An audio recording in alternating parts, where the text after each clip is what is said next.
Alright, I stayed up last night a little bit longer than I wanted to, but I did get all of the panels done for the 180. I made quite a bit of a mess. If anyone is trying to do this in the future, don't do what I did and forget your gloves. Put gloves on, because I spent about an hour with various different chemicals trying to get the Gorilla Glue off my fingers.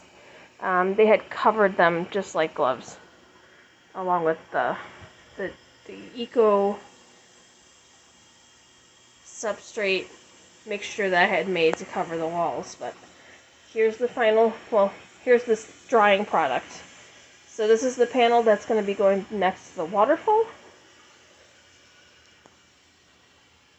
Well, here, I'll show you the whole thing and then I'll talk about it one by one. So here is the complete back wall and side.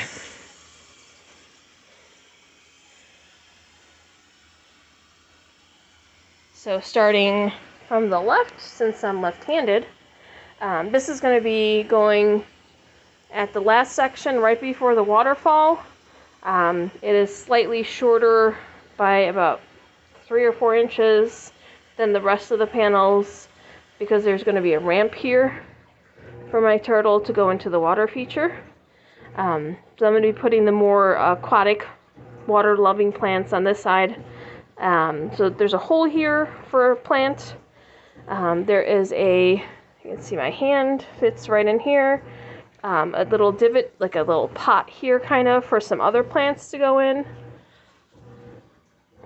This is the next panel over. There's a hole here, a little scoop for a plant. There's a scoop here for a plant. I cut one of the round corks in half, so there's like a little shelf here for some more plants to sit in. Another hole for some larger plants. Another hole here for some larger plants. This is the last back panel.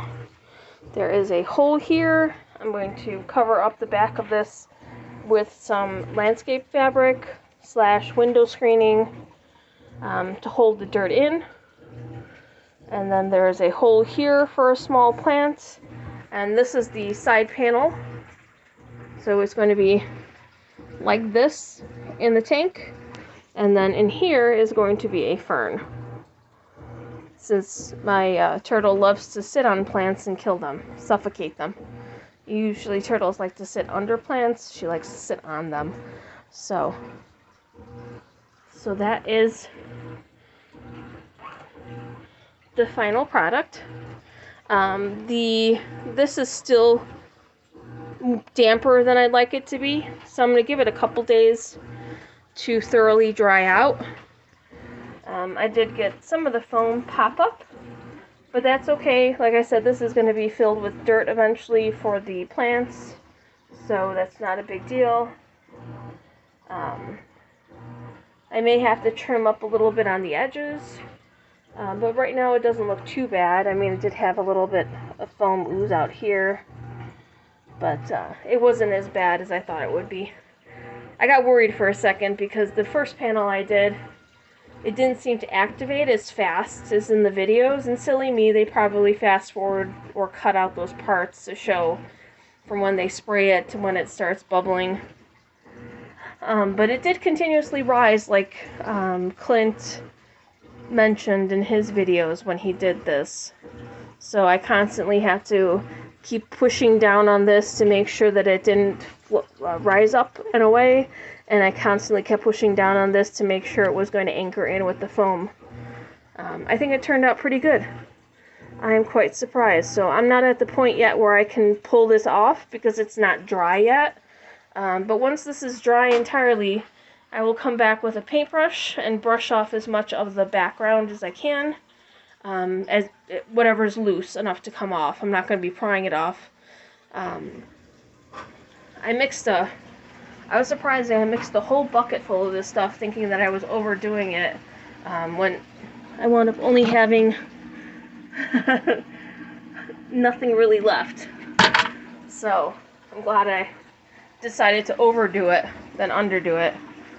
because it might have turned out with a slightly different mixture, because I ran out of a coconut brick. But overall, I'm very happy with how it turned out.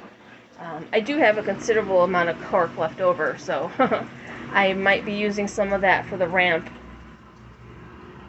for the turtle to walk over as she enters the water area.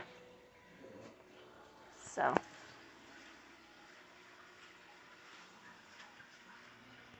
that masking tape there is going to be the ramp into the water feature. So I'm still working on how to solidify that plan.